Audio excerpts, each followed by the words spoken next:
Maligayang pagbabalik sa Rex Recap.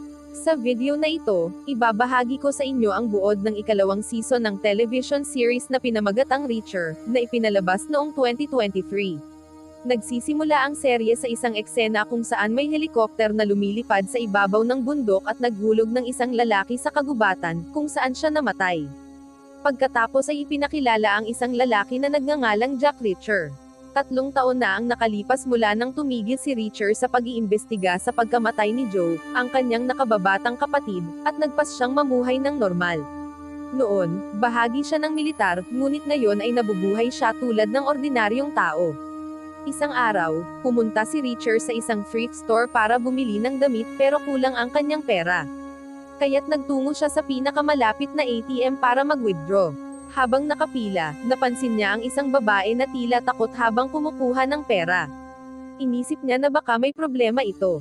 Habang nagmamasid sa paligid, napansin niya ang isang kahina-hinalang sasakyan malapit doon. Nang tanungin niya ang babae tungkol dito, inamin nitong siya ay tinatakot. Hindi na nag-aksaya ng oras si Reacher at hinarap ang armadong lalaki sa kotse, na hawak bilang hostage ang anak ng babae kapalit ng pera. Natalo ni Reacher ang lalaki at nailigtas ang bata. Pagkatapos ng insidente, nag-withdraw si Reacher ng pera pero napansin niya ang kakaibang numero sa resibo. Hindi niya ito gaanong pinansin at nagpatuloy sa thrift store para mamili ng damit. Samantala, tumawag ang kaibigan niyang si Francis legally at pinapapunta siya sa New York upang pag-usapan ang pagkamatay ng kanilang dating kasamahan sa militar, si Calvin France, na pinaslang. Si Reacher noon ay mataas ang ranggo sa US Army at pinamunuan niya ang isang pangkat na tinatawag na 110th Special Investigations Unit. Kasama niya sa grupo sina Francis, Tony, George, Manuel, Stanley, David, at si Carla na humahawak ng pananalapi, pati na rin si Calvin. Ngayon, nasa New York si Reacher at nakikipagkita kay Francis sa isang restaurant. Pinag-uusapan nila si Calvin, na natagpo ang patay sa kabundukan. Ayon kay Francis, nalaman niya mula sa asawa ni Calvin na halos 1 linggo na itong hindi umuwi bago natagpuan ang bangkay ng 2 estudyante. Nang makita ni Reacher ang mga larawan ni Calvin sa ulat, pinaghinalaan niyang tinorture muna ito bago itinapon mula sa isang helikopter. Sa kasamaang palad, hindi matukoy ni Reacher kung bakit pinatay si Calvin, kaya nagsimula siyang mag-imbestiga kasama si Francis. Doon, nabanggit din ni Francis ang isa pang dating miyembro ng kanilang grupo na hindi na nila matawagan. Pagkatapos ng kanilang pagpupulong, nagtungo sina Reacher at Francis sa bahay ng asawa ni Calvin. Habang naglalakad papunta sa kotse ni Francis, naramdaman ni Reacher na may nakatingin sa kanya mula sa isa sa mga nakaparadang sasakyan. Samantala, sina Gaetano Russo at KJ ay nasa magkakahiwalay na sasakyan na palihim na sumusunod kay Reacher. Kasabay nito, nakipag-ugnayan si Shane sa isang tao upang iulat ang kinaroroonan ni Reacher. Habang papunta sa bahay ni Calvin, tumawag din sina Reacher at Francis kay David upang makipagkita sa kanila mamaya. Nang makarating sila sa bahay ni Calvin, tinanong nila ang asawa nitong si Angela tungkol sa mga nangyari bago siya mamatay. Isinalaysay ni Angela na dati si Calvin ay nagtatrabaho kasama ang CEO ng isang malaking kumpanya ngunit nagbitiw matapos ipanganak ang kanilang anak. Ibinigay ni Angela ang susi ng opisina ni Calvin upang makapaghanap pa sila ng mga pahiwatig, dahil nabisita na iyon ng mga pulis. Pagkatapos makuha ang susi, nagpaalam sina Reacher at Francis at umalis. Habang palabas sila, napansin ni Reacher ang parehong itim na sasakyan na nakita niya kanina malapit sa restaurant. Sinabi niya kay Francis ang kanyang hinala na may sumusunod sa kanila, ngunit hindi ito gaanong pinansin ni Francis. Samantala, nalaman ni KJ kung saan tumutuloy sina Reacher at Francis sa New York. Inutusan siya ng kanyang boss na si Shane Langston na patuloy na bantayan ang dalawa sa hotel. Nang bumalik sina Reacher at Francis sa opisina ni Calvin, nakita nilang magulo ito dahil hinalugog na, ngunit wala silang nahanap. Napagtanto ni Francis na ang susi na ibinigay sa kanya ni Angela ay para sa isang pampublikong locker sa post office. Inisip niya na baka may iniwang mahalagang bagay doon si Calvin. Agad silang nagtungo sa post office ngunit sarado na ito. Dahil doon, nagpasya silang bumalik kinabukasan. Samantala, may isang lalaki na may palayaw na M na kilala rin bilang Adrian.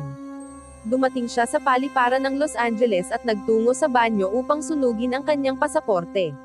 Noong panahong iyon, nakipagkita siya sa dalawang lalaki sa isang tagong lugar upang kumuha ng bagong pasaporte na may ibang pagkakakilanlan. Dahil ayaw ni M na malaman ng kahit sino kung sino talaga siya, pinatay niya ang dalawang lalaki. Kinabukasan, bumalik sina Francis at Richard sa post office. Nilinlang nila ang mga opisyal doon at nagawa nilang buksan ang isang locker na pag-aari ni Calvin. Sa loob, natagpuan nila ang mga file at isang hard drive. Pagbalik nila sa hotel para suriin ang mga file ni Calvin, nagulat sila nang makita nilang magulo ang kwarto ni Francis katulad ng opisina ni Calvin. Pinaghinalaan nila na iisang tao ang nasa likod ng dalawang insidente. Hinalugog nila ang kwarto at nahuli nila si David na nagpaliwanag na magulo na ang kwarto ni Francis noong dumating siya. Pagkaraan, nagawa ni Francis na mabuksan ang hard drive ni Calvin ngunit kailangan ito ng password. Naisip nila na baka Richard ang password dahil hinahangaan siya ni Calvin. At laking gulat nila, gumagana ito. Nakita nila ang listahan ng mga pangalan ng tao at ilang mga numero na mahirap intindihin. Noon, iminungkahi ni David na humingi sila ng tulong kay Tony upang i-decode ang mga iyon. Nang makarating sila sa bahay ni Tony, natagpuan nilang patay ang kanyang aso. Inakala nilang pinatay rin si Tony dahil hindi niya iiwan ang kanyang alaga. Dahil sa lahat ng ebidensyang ito, lalong nakumbinsi si Richard na may isang taong sumusubaybay at nagnanais na patumbahin ang mga kasapi ng dati nilang unit, ang 110th Special Investigations Unit. Pag-alis nila sa bahay ni Tony, napansin ni Richard ang parehong kotse na iniisip niyang sumusunod sa kanila. Nilapitan niya ito at pinabagsak ang may-ari, na inakala niyang isang stalker.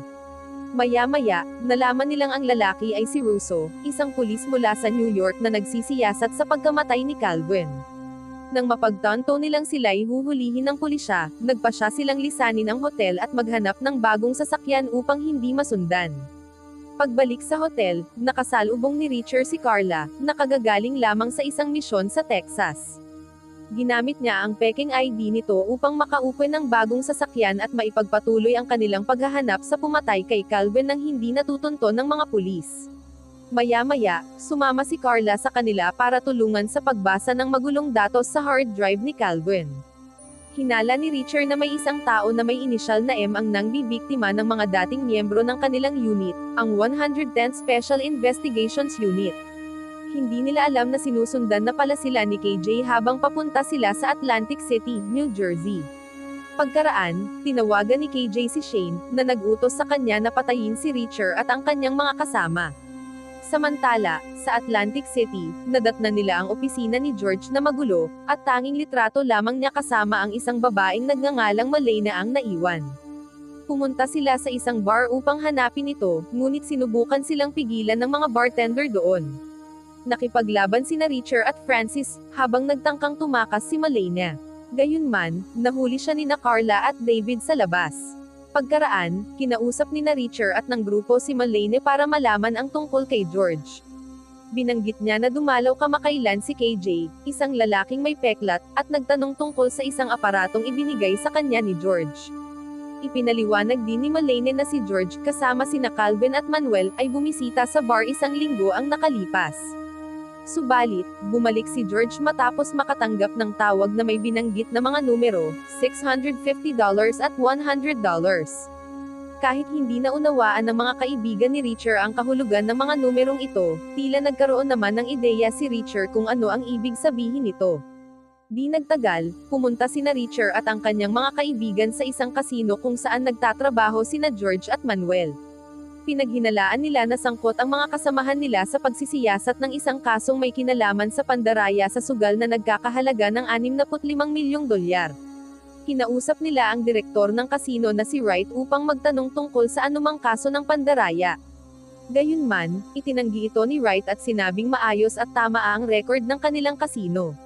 Gayunpaman, pumayag siyang tulungan sina Richard at ang kanyang mga kaibigan upang malaman ang totoong motibo nina George at Manuel pati na rin ang taong pinaghihinalaan ni Richard na si M. Inalok pa sila ni Wright ng matutuluyan hanggang sa magdamag. Nang hindi makatulog sina Richard at Carla, nagpasya silang bumalik sa kasino upang maglaro ng ilang laro. Ngunit napansin nila si KJ, nakahina-hinala ang kilos kaya agad silang umalis. Gayunpaman, kinailangan nilang harapin ang ilang lalaki na sumusunod sa kanila. Gamit ang kanilang kakayahan sa martial arts mula sa panahon nila sa Special Forces, natalo ni Richer at Carla ang mga lalaki at nakakita sila ng isa sa kanilang mga telepono, na ginamit nila para matawagan si Shane, ang pinuno ng mga stalker. Noong oras na iyon, si Shane, nang mapagtanto niyang nabigo ang kanyang mga tauhan, ay nagsimulang kabahan. Pagkatapos ng tawag, sinuri ni Richer at Carla ang kotse ng mga stalker at nakakita ng parking ticket mula sa isang kumpanya sa New York. Sa gitna ng laban, nasugatan si Richer, kaya't si Carla, na may nararamdaman para sa kanya, ay masayang tumulong na gamutin ang kanyang sugat. Kinabukasan, nakipagkita si M sa isang tao na nagsabi na may 650 baril na i-deliver gamit ang isang truck na may GPS. Samantala, nakipagkita si Richer at ang kanyang mga kaibigan kay Wright bago sila lumabas para imbestigahan gamit ang natagpuan nilang parking ticket. Binanggit ni Wright na ang isang tao na may inisyal na M ay hindi nanunuluyan sa alinmang hotel sa lungsod. Nalaman din nila na sina George at Manuel ay natagpuang patay sa New York. Lumabas sa investigasyon na wala silang kinalaman sa kaso ng pandaraya sa sugal. Naniniwala si Carla na may kaugnayan ang kanilang pagkamatay sa kaso sa New York. Bago nito, pinahirapan si Calvin ni Shane at ng kanyang mga tauhan para makakuha ng impormasyon pero hindi siya sumuko, kahit pinagbantaan ni Shane ang kanyang mga dating kasamahan mula sa 110th Special Investigations Unit. Dahil sa inis, iniutos ni Shane na dalhin si Calvin sa isang helikopter at ihulog siya sa kabundukan. Bago siya tuluyang ihulog, binalaan ni Calvin si Shane na hahanapin siya ni Richer at maghihiganti sa kanyang ginawa.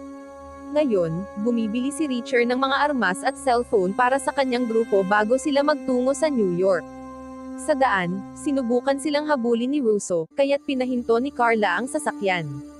Dahil sa isang naunang away, dinala si Richer sa istasyon ng pulis, kasama si David na nagpanggap bilang kanyang abogado.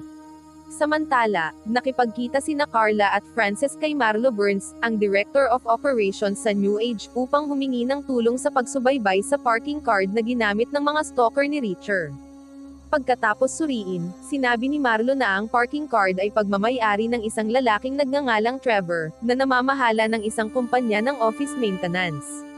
Agad na ibinigay ni Marlo ang tirahan ni Trevor kina Carla at Francis para makausap nila ito ng direkta. Samantala, si Richer ay iniimbestigahan. Doon, inamin ni Russo na nakakaramdam siya ng pangamba tungkol kay Richer at sa iba pang miyembro ng 110th Special Investigations Unit na nag-iimbestiga sa pagkamatay ni Calvin, dahil si Russo ang naitalagang mamumuno sa kaso. Gayunpaman, pumayag si Russo na makipagtulungan kay Richer upang malutas ang kaso, lalo na't pinaniniwala ang konektado ang pagkamatay nina George at Manuel sa pagkamatay ni Calvin. Tungkol naman sa kasong may kinalaman sa Code 65, ipinakita ni Russo sa kanila ang isang file tungkol sa terorismo na binanggit ang isang tao na may inisyal na M na nagngangalang Asari Mahmoud. Kilala siya bilang tagapamagitan ng mga armas para sa mga grupong terorista. Noon, pinaghinalaan ni Richer na si Asari ang maaaring salarin. Gayunpaman, hindi siya lubos na nakatiyak na si M ay si Asari Mahmoud dahil nakakita siya ng ilang listahan ng mga pangalan na may parehong inisyal sa mga file ni Calvin.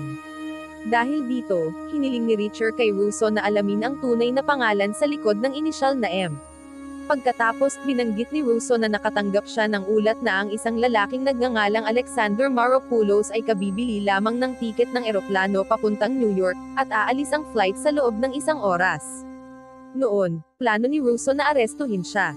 Sa kasamaang palad, si M na nasa paliparan, ay napagtantong natuklasan ng pulisya ang kanyang tunay na pagkakakilanlan bilang si Alexander. Kaya't tinawagan niya si Shane at sinabi na nagsisimula ng mabunyag ang kanyang pagkatao, kaya kailangan niyang humanap ng ibang paraan upang makapasok sa New York nang hindi natutukoy. Samantala, sina Carla at Francis na nasa hotel ay pinag-usapan ang ilang kakaibang numero na nakita nila sa file ni Calvin. Pinaghinalaan nilang maaaring kumakatawan ang mga numerong ito sa bilang ng mga araw ng trabaho sa huling 7 buwan, na maaaring nagpapahiwatig ng isang kargamento ng mga kalakal na ipinadala ng kung sino man. Kalaunan, pumunta sina Richer at ang iba pa sa tirahan ni Trevor. Sa sandaling iyon, nauwi sila sa isang shootout laban sa mga taong naroon. Isa sa mga residente na nagngangalang Collins ay nakatakas. Pagkaraan, hinabol siya ni Richer, ngunit inatake siya sa puso at namatay bago pa man makakuha ng anumang impormasyon si Richer mula sa kanya. Sa kabutihang palad, natuklasan ni Richer na nagtatrabaho si Collins sa opisina ng New Age. Dahil sa padalos-dalos na aksyon ni Richer, binalaan sila ni Russo na huwag makialam sa investigasyon ng pulis tungkol sa kaso ni Calvin. Ipinaliwanag ni Richer na nilinlang sila ni Marlo mula sa New Age upang pumunta sa bahay, at pinaghihinalaan niyang maaaring nagpapadala ang New Age ng mga hitman upang sila ay patahimikin. Doon, inamin din ni Russo na nabigo silang mahuli si Alexander, na gumamit ng ibang pangalan para sa kanyang misyon. Tungkol sa pagkakakilanlan ni Collins, natuklasan ni Richer na nagtatrabaho siya sa New Age kaya't binabalak ni Russo na halugugin ang kanilang opisina gamit ang impormasyong iyon. Ipinaalala ni Russell kay Richer na huwag kumilos ng walang kanyang pahintulot, ngunit sa kabila ng babala, pumunta pa rin si Richer at ang kanyang grupo sa opisina ng New Age sa gabi at mabilis na kinuha ang mahahalagang files upang hindi mahuli ng pulisya. Habang sinusuri ang mga files, nagulat sila nang makita ang litrato ni Tony kasama sina Shane at iba pang empleyado ng New Age na umatake sa mga miyembro ng kanilang unit. Kinabukasan ng umaga, sa istasyon ng pulisya sa New York, napapagalitan si Russo ng kanyang mga boss dahil hindi agad kumilos ang mga pulis upang siyasatin ang opisina, may ibang nauna nang pumasok roon. Sa kabilang banda, kumbinsido ang boss ni Russo na si Drew Marsh na si Richer ang may gawa, kaya inutusan niya si Russo na mag-imbestiga. Ngunit hindi naniwala si Russo na si Richer ang may sala, dahil binalaan na niya ito noon. Samantala, nasa isang restaurant sina Richer at ang kanyang mga kaibigan at pinag-uusapan si Tony na sumali sa New Age. Naniniwala si Richer na hindi maaaring sangkot si Tony sa anumang krimen na maaaring ginawa ng New Age, ngunit iba ang iniisip ni Francis. Pinaniniwalaan niyang maaaring naglaho si Tony matapos mamatay ang kanilang kasamahan mula sa 110th Special Investigations Unit, at hinayaan pa niyang mamatay ang kanyang aso upang hindi siya pagdudahan ni Richer at ng iba pa. Pagkatapos, ipinakita ni David ang ilang listahan ng mga empleyado ng New Age na pinamumunuan ni Shane, at iminungkahi niyang si Shane ang nag-utos sa mga tao na atakihin ang kanilang unit at isinangkot pa si Tony rito. Bukod pa rito, natuklasan din na si Marlo ay isang empleyado ng New Age, kaya lalo pang naghinala si David na maraming empleyado ng New Age ang maaaring kasangkot. Pagkaraan nito, sinuri ni Francis ang mga email ng mga empleyado at nakakita ng ilang mensahe na tanging kay Tony at Marlo lang, na binabanggit ang Little Wing album. Biglang naalala ni Richer ang pinakamalaking Federal Defense Project ng New Age na tinatawag na Little Wing, isang trial project para sa teknolohiyang militar. Sa kasamaang palad, hindi nila nakuha ang mas maraming impormasyon tungkol sa proyekto, maliban sa suportado ito ni Senador Lavoy na kilala sa pagiging kurakot. Kaya't plano ni David na maghanap pa ng mas maraming detalye tungkol sa senador, kabilang na ang kanyang legislative director. Noong nakaraan, nakasamsam ang 110th Special Investigations Unit ng maraming mahahalagang droga. Nang muling bilangin ni Richer, napansin niyang may nawawalang isang pakete ng droga. Kaya't sinuri nila ang sasakyan ni Tony na ginamit sa pagdadala ng droga. Habang iniinspeksyon, sinabi ni Tony na nakakita siya ng isang pakete ng droga sa kanyang kotse, at maaaring dumulas ito habang nasa biyahe. Ngayon, inaalala nina Francis at Carla ang insidenteng iyon at pinaghinalaan nilang tinangkang itago ni Tony ang droga upang muling ibenta ito sa mataas na presyo. Gayunman, nabigo ang plano ni Tony nang halugugin ni Richer ang kanyang kotse, kaya't napilitan si Tony na isasauli ang droga nang hindi naghihinala ang iba. Sa oras na iyon, inisip nina Francis at Carla na maaaring interesado rin si Tony sa Little Wing Project, na maaaring magdala sa kanya ng malaking pera. Gayunpaman, may alinlangan pa rin si Richer tungkol sa pagkakasangkot ni Tony. Samantala, sa Denver, si M, gamit ang ibang pangalan, ay nakipagkita sa isang cosmetic surgeon na si Manuel Alzagi upang talakayin ang tungkol sa facial surgery na makakatulong sa kanyang misyon. Bigla niyang pinatay ang doktor at kinuha ang kanyang pagkakakilanlan. Samantala, nagawa namang makakalap ni David ng impormasyon tungkol kay Daniel Boyd, ang legislative director ni Lavoy, na dati nang nasangkot sa mga kasong kriminal. Sa impormasyong ito, binabalak ni Richer at ng kanyang grupo na hulihin si Daniel sa pamamagitan ng panlilinlang upang mailabas niya ang mga detalye tungkol sa proyektong Little Wing. Kasabay nito, nakipag-ugnayan si Russo kay Richer at pinagalitan siya dahil sa pagsasaliksik ng walang pahintulot. Ngunit bumuwelte si Richer, na sinisisi si Russo sa pagiging mabagal sa paghawak sa pagkamatay ng kanyang kasamahan. Nangako rin siyang ipapadala kay Russo ang listahan ng mga New Age security teams upang masiyasat. Makalipas ang kaunti, nagtungo ang grupo ni Richer sa Washington, D.C. upang harapin si Daniel. Bago sila umalis, bumisita sina Frances at Carla sa bahay ni Marlo, ngunit wala siya roon. Napansin nilang magulo pa ang mga silid na para bang umalis si Marlo nang nagmamadali. Pagkatapos, dumalo sina Richer at ang kanyang mga kaibigan sa isang fundraising event sa Washington kung saan inaasahang naroon si Daniel. Doon, nagbantay si Francis mula sa malayo habang sinubukan ni Carla na makuha ang atensyon ni Daniel. Samantala, binabantayan ni Richer at David ang paligid at sinusubukang lutesin ang code na nakatago sa mga random na numero. Doon, sinubukan ni Richer na pag-ugnayin ang mga numero gamit ang iba't ibang teorya hanggang sa mapansin niyang ang bilang na 650 ang namumukod bilang diferensya ng dalawang hanay ng mga numero. Gayunman, hindi pa rin nila natutukoy kung ano ang ibig sabihin ng code na 650. Nang lumabas si Carla kasama si Daniel at dinala siya sa kanyang sasakyan, sinimulan niyang akitin ito sa pamamagitan ng pag-aalok ng droga. Habang nagsisimula ng gumamit ng ipinagbabawal na droga si Daniel, dumating si Finley, isang pulis na matagal ng kaibigan ni Richer, at nagkunwaring arestuhin si Daniel. Sa presinto, nagkunwaring FBI agent si Richer at naghanda upang imbestigahan si Daniel.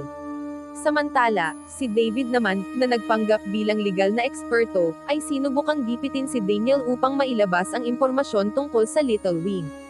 Sa matinding pagpupumilit, sa wakas ay ipinaliwanag ni Daniel na ang Little Wing ay isang software technology code na idinisenyo upang protektahan ang mga komersyal na eroplano mula sa mga missiles.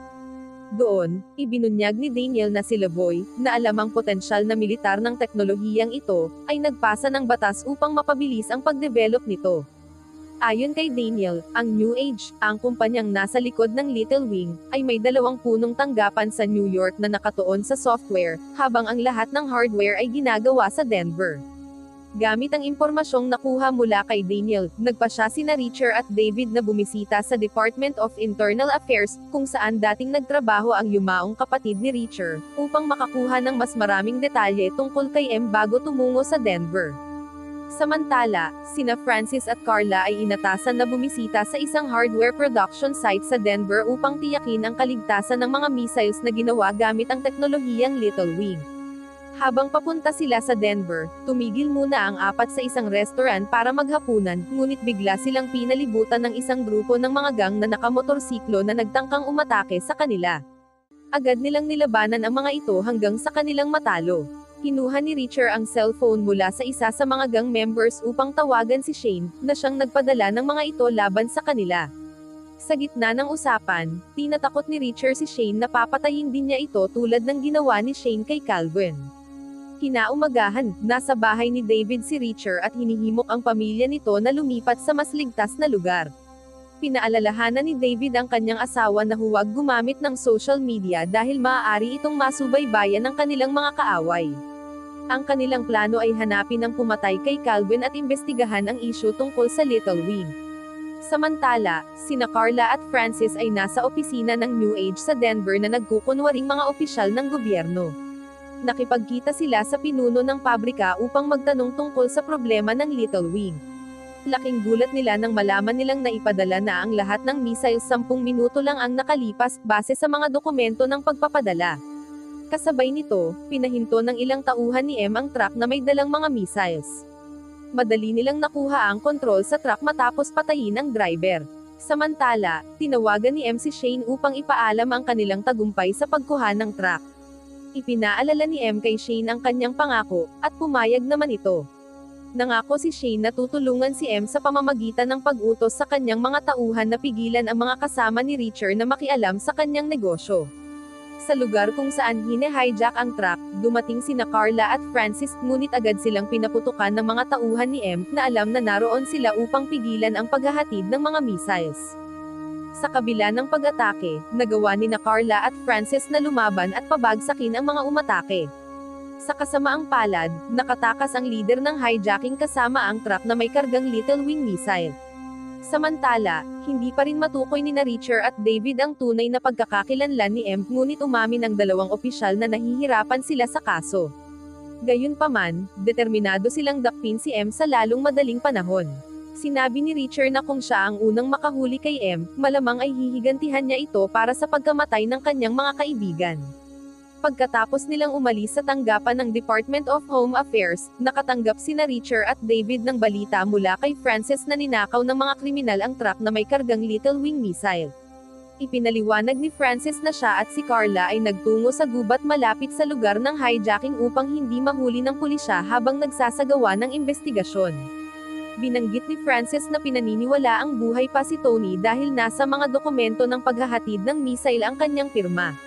Gayunpaman, mahirap paniwalaan ito para kay Richard dahil patuloy pa rin niyang pinagkakatiwalaan si Tony, sa kabila ng hinala ng kanyang mga kasamahan na sangkot ito sa krimen ng Little Wing Project.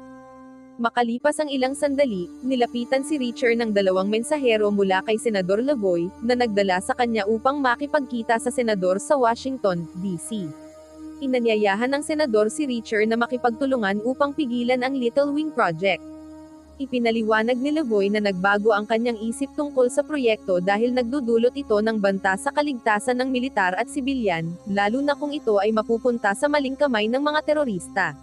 Naniniwala si Lavoy na matutulungan siya ni Richard, dahil sa mga nakaraang tagumpay nito sa pagbunyag ng mga kriminal na gawain, kabilang ang sabwatan na nagdulot ng pagkamatay ng kanyang nakababatang kapatid. Dahil dito, hiniling niya kay Richard na magsanib puwersa upang hadlangin ang plano ng mga kriminal na makuha ang teknolohiyang Little Wing. Habang nag-uusap sila, tumawag si David kay Richard upang ipaalam ang libing ni Calvin kinabukasan at pinakiusapan siyang bumalik agad sa New York. Kinabukasan, sa libing ni Calvin, ibinahagi nina Frances at Carla kina Richard at David ang tungkol sa insidente ng hijacking ng truck na may dalang mga missile. Sa kasamaang palad, hindi nila alam kung saan mapupunta ang mga missile. Inisip nila na dadalhin ito ng mga hijacker sa isang lugar na mahirap matagpuan ng pulisya. Naniniwala si Richard na ang taong responsable sa pagpatay kay Calvin at sa hijacking ay magtitipon sa panahon ng transaksyon ng mga missile. Makalipas ang ilang sandali, nakatagpo ni Richard si Russo at inisip niyang baka ito ang nagbigay ng impormasyon sa grupo ng mga nagmotorsiklo na umatake sa kanila kanina. Itinanggi ito ni Russo at sinabing abala siya sa pag-iimbestiga ng mga file ng New Age. Pinaghihinalaan niyang si Tony ang nasa likod ng proyektong Little Wing, pero patuloy pa ring nagtitiwala si Richard kay Tony. Habang ginaganap ang libing, dalawang sniper ang umatake, kaya napilitan si Richard at ang iba pa na lumaban, at nagawa nilang mapabagsak ang isa sa mga sniper. Nakita nila ang isa pang sniper na tinangkang tumakas gamit ang kotse, kaya't hinabol siya nina Richard at Russo. Sa kabutihang palad, natrap nila ito at inusisan ni Richard tungkol sa pag-atake. Inamin ng sniper na siya ay inupahan ng isang nagngangalang Swan na nangakong babayaran siya kinagabihan. Pagsapit ng gabi, kasama nina Richard at Francis ang sniper at napilit nila itong dalhin sila sa lugar kung saan siya babayaran ni Swan. Pagkaraan ng ilang sandali, pumasok sila sa isang abandonadong gusali kung saan dapat maganap ang bayaran. Ngunit pagpasok pa lang ng sniper, biglang nagkaroon ng pagsabog at napatay siya. Sa parke, si David, na may narinig na kakaiba, ay lalong nakumbinsing si Tony ang nasa likod ng proyektong Little Wing. Ngunit, hindi pa rin sigurado si Richard kung talagang sangkot si Tony o nakikipagtulungan lamang siya sa New Age. Makalipas ang ilang sandali, dumating si Russo at iniulat ang tungkol sa pagsabog na pumatay sa sniper. Nakakita ang mga investigador ng mga bahagi ng bomba na nagpapakitang ito ay ginawa ng isang propesyonal. Sinabi rin ni Russo na may nakuhang tip tungkol sa kotse ni Marlo na nasa Hilagang Manhattan. Pagdating nila sa lugar kung saan dapat naroon ang kotse, wala na ito, kaya't pumunta sila sa kalapit na tindahan upang suriin ang mga security camera at malaman kung saan nagpunta si Marlo. Sa video sa tindahan, nakita nila si Marlo na mabilis na namimili habang naglalaro ng Nintendo ang anak niyang si Jenny. Bumalik silang lahat sa bahay ni Marlo para malaman ang IP address ng laro ni Jenny. Noong oras na iyon, natatagalan si Francis sa paggawa nito kaya nagpa siya si Richard na magpahinga. Samantala, kakapark pa lang ng kotse ni M nang lapitan siya ng isang babaeng pulis at hingan ng ID at lisensya. Ngunit nang mapansin ng pulis na peke ang ID ni M, nagpanik siya at sinaksak ito upang makaiwas sa pagkakahuli. Samantala, dumating si Russo sa bahay ni Drew at galit na galit dahil natuklasan niyang pinagtaksilan siya ni Drew. Ibinahagi ni Drew ang lokasyon ni Reacher sa New Age dahilan para makasagupa ni Reacher at ng kanyang mga kasama ang motorcycle gang. Iginiit ni Drew na ginawa niya iyon para manatiling ligtas, lalo na tinalok siya ni Shane ng malaking halaga kapalit ng impormasyon. Iminungkahi rin niya na dapat isaalang-alang ni Russo ang alok ni Shane kung sakaling lapitan siya ng bagong leader dahil kilala si Shane sa pagiging mabagsik laban sa kanyang mga kaaway. Samantala, patuloy na nagsikap si Francis at sa wakas ay natuklasan niya na nagtatago sina Jenny at Marlo sa bahay ng kaibigan ni Marlo. Para mahuli si Marlo, pinaalis ni Reacher ang kaibigan ni Marlo mula sa bahay at hinintay itong bumalik. Mukhang gumagana ang plano, at ngayon ay matatanong na nina Reacher at ng iba pa si Marlo tungkol sa pagkakasangkot niya sa proyekto ng Little Wing. Pagkatapos, umamin si Marlo na sinusunod lang niya ang mga utos ni Shane na ibigay ang tirahan ni Trevor dahil natatakot si Shane na puntahan ng Special Investigations Unit ang opisina ng New Age. Sa kanyang pag-amin, ipinaliwanag ni Marlo na hindi sangkot si Tony sa proyekto ng Little Wing. Sa katunayan, nais ni Tony na pigilan ang mga kilos ni Shane dahil pinaghihinalaan niyang ang chip ng Little Wing na idinagdag sa software ang sanhi ng mga pagkabigo sa pananaliksik. Ngunit nagpa siya ang pamunuan na huwag muling suriin ang mga bagay upang matupad ang mga kondisyon ng kontrata, kaya't minanipilin ng mga inhinyero ng Little Wing ang mga ulat ng pagsusuri upang itago ang mga pagkabigo. Ibinunyag ito ni Tony kay Shane at planong humingi ng tulong sa Special Investigations Unit, ngunit nawalan na ng komunikasyon si Marlo kay Tony pagkatapos noon. Nang makita ni Marlo ang mga fingerprint ni Tony sa isang file tungkol sa mga kargamento ng missile, inakala niyang buhay pa ito at bihag ni Shane upang siya ang pagbibintangan. Binigyang diin din ni Marlo na wala siyang kinalaman kay Shane at ginawa lamang niya ang lahat para protektahan ang sarili at ang kanyang anak. Matapos umamin si Marlo, hiniling ni Reacher na lokohin niya si Shane para makipagkita, upang mahuli nila ito. Kasama ni Shane ang isang inhinyero na may alam tungkol sa teknolohiyang Little Wing. Pagkatapos, tinawagan ni Marlo si Shane at sinabing nagtatago siya sa labas ng bayan upang iwasan ang mga kaibigan ni Tony. Pumayag si Shane na sunduin siya. Ibinigay naman ni Reacher kay Russo ang tungkuling alagaan si Jenny habang siya ay lumabas ng lungsod bago pahabulin ng mga tauhan ni Shane. Nang handa na ang lahat, naghintay si Marlo kay Shane sa isang lugar habang nakikipag-ugnayan sa grupo ni Reacher. Samantala, sinundan at inatake ng mga tauhan ni Shane ang sasakyan ni Russo. Agad humingi ng tulong si Russo kay Reacher, na noon ay naghahanda upang hulihin si Shane. Nang matuklasan ni Shane na patibong ang tawag ni Marlo, nagpa siyang huwag na itong sunduin. Sa oras na iyon, inutusan ni Reacher ang iba na sundan si Russo na nasa panganib. Nang bumaba mula sa kanilang sasakyan sina Shane at ang kanyang mga tauhan, nakipaglaban si Reacher hanggang sa matalo ang mga ito. Pagkatapos, hinanap niya si Shane, ngunit dumating ang isang helikopter at binaril si Reacher, dahilan upang makatakas si Shane. Samantala, buong tapang na hinarap ni Russo ang mga tauhan ni Shane upang protektahan si Jenny. Kahit na tinulungan siya nina Francis at Carla, si Russo na nabaril ay hindi na nailigtas sa huli. Matapos ang insidente, nagpa siya si Reacher na dalhin sina Marlo at Jenny sa Buffalo, isang lugar na walang kinalaman sa kanya, upang matiyak ang kanilang kaligtasan. Mabilis na inayos nina Carla at David ang pag-alis nina Marlo at Jenny. Samantala, nakipagkita sina Reacher at Francis kay Drew upang makakalap pa ng impormasyon tungkol sa plano ni Shane. Noong nakaraan, nang pamunuan ni Reacher ang 110th Special Investigations Unit, ipinaalam niya sa kanyang grupo ang kanyang plano na tambangan ang isang operasyon ng pagpuslit ng droga na kinasasangkutan ng ilang miyembro ng American Army. Sa kasamaang palad, ang kanilang plano ay maaaring makakasira sa kanilang mga karera dahil mahigpit na ipinagbawal ng kanilang mga boss ang anumang pag-ambush lalo na't gagawin iyon ni Reacher ng walang pahintulot. Pagkatapos, binigyan ni Reacher ang kanyang koponan ng pagpipilian na umalis kung ayaw nilang maging bahagi nito, ngunit pinili nilang lahat na sumama sa kanya. Kinagabihan, pumunta si Reacher at ang kanyang koponan sa isang lumang base militar. Noong una, siya ay na-frustrate dahil wala silang makitang ebidensya, ngunit natuklasan nila ang mga ilegal na droga na itinago sa mga gulong ng isang sasakyang militar. Pagkaraan, napasabak sila sa shootout laban sa mga taong bumibili ng droga. Nanalo sila at nailantad ang mga krimen ng ilang miyembro ng militar. Gayunpaman, dahil wala silang pahintulot para sa pag-aresto, si Reacher ay natanggal sa trabaho at ang 110th Special Investigations Unit ay nabuwag. Sa kasalukuyan, dumating sina Richard at Francis sa bahay ni Drew habang naghahanda itong tumakas dala ang bag ng pera mula kay Shane. Sa oras na iyon, nabigla si Drew nang makita sila, lalo na nang harapin siya ni Richard gamit ang baril. Doon, tinanong siya ni Richard tungkol sa mga tauhan ni Shane na pumatay kay Russo, ngunit iginiit ni Drew na hindi niya inasahan na aabot sa ganoon si Shane. Sinabi niya na impormasyon lang tungkol kay Richard ang hinihingi ni Shane sa kanya. Umamin si Drew na hindi niya alam kung saan gagawin ni Shane ang transaksyon. Iminungkahi niya kay Richard na kausapin si Grant na nasa ospital matapos hampasin ni Francis dahil sa pag-atake nito kay Jenny kanina. Nang paalis na si Richard, biglang kinuha ni Drew ang kanyang baril. Dahil doon, napilitan si Richard na barilin siya bilang pagtatanggol sa sarili. Samantala, sina David at Carla ay ligtas na nag-eskorta kina Marlo at Jenny papuntang Buffalo.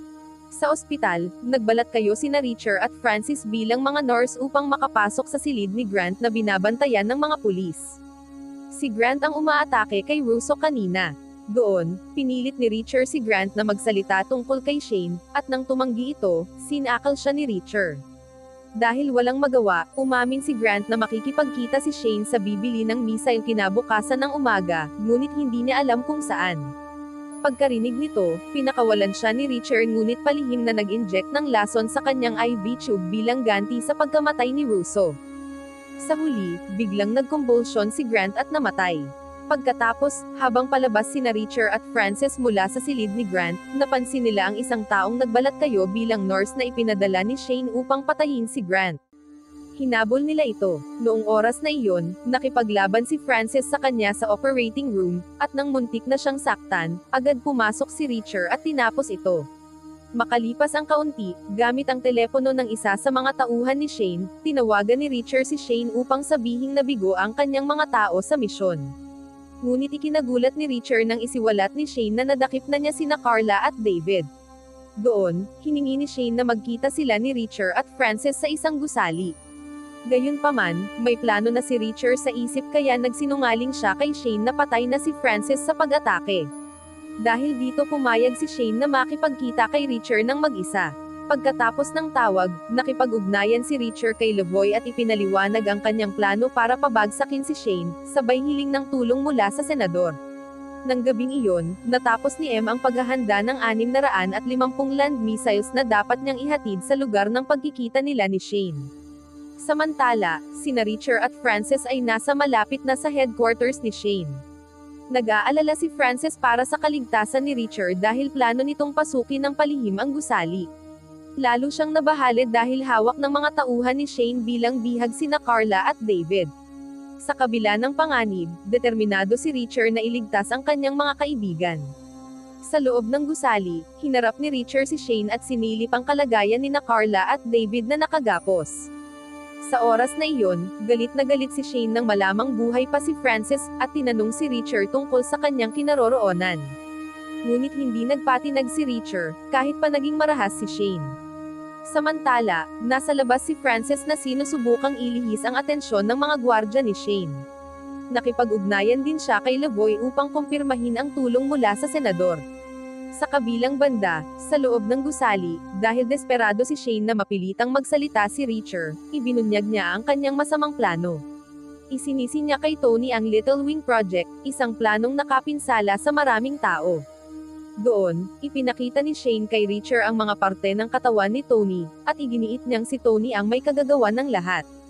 Pagkaraan, iniutos ni Shane sa kanyang mga tauhan na dalhin sina Carla at David sa isang helikopter upang patayin, katulad ng ginawa niya kay Calvin. Samantala, palihim na nakalaya si Richard mula sa mga posas at nakipaglaban sa mga tauhan ni Shane. Kasabay nito, palihim na dumating si Lavoy sa gusali. Samantala, nahuli ni Francis ang isang tiwaling pulis habang palabas ito ng gusali at kanyang pinawalang laban. Napatigil din niya ang piloto ng helikopter na muntik nang saktan ang kanyang mga kaibigan. Nang maubos na ang mga tauhan ni Shane, sinubukan nitong tumakas sakay ng helikopter kasama sina David at Carla, na balak niyang ihulog sa kagubatan. Ngunit biglang nakahabol si Richard at kumapit sa helikopter. Pumasok siya sa loob at nailigtas ang kanyang mga kaibigan. Nagulat sina Shane at ang kanyang mga tauhan sa pag-atake ni Richard. Bukod sa pakikipaglaban kina Shane at sa kanyang mga tauhan, kinailangan din ni Reacher na iligtas si Carla na muntik nang mahulog mula sa helikopter. Mabuti na lamang at nakalaya siya at nakisali sa laban-laban sa mga kriminal. Nang mahuli na si Shane, nakiusap siyang huwag siyang patayin ni Reacher. Nangako siyang ibubunyag ang lugar ng pagpupulong kay M, ngunit hindi siya pinakinggan ni Reacher at itinapon siya mula sa matinding taas. Pagkatapos, pinilit ni Reacher at ng kanyang mga kaibigan ang piloto na dalhin sila sa isang bahay malapit sa kagubatan, kung saan nakikipagkita si M sa isang inhinyero upang ikabit ang Little Wing chip sa mga missile. Makalipas ang ilang sandali, dumating si M sa bahay ng inhinyero at nabigla nang makita niyang pinapatay ng grupo ni Reacher ang kanyang mga tauhan, habang nakatutok ang baril ni Reacher sa kanya. Inamin ni M na bumibili lang siya ng mga missiles na may teknolohiyang Little Wing. Bago pa siya makapagsalita ng higit pa, binaril siya ni Reacher at ng kanyang mga kaibigan at kinuha ang kanyang maletang may laman na $65 milyong.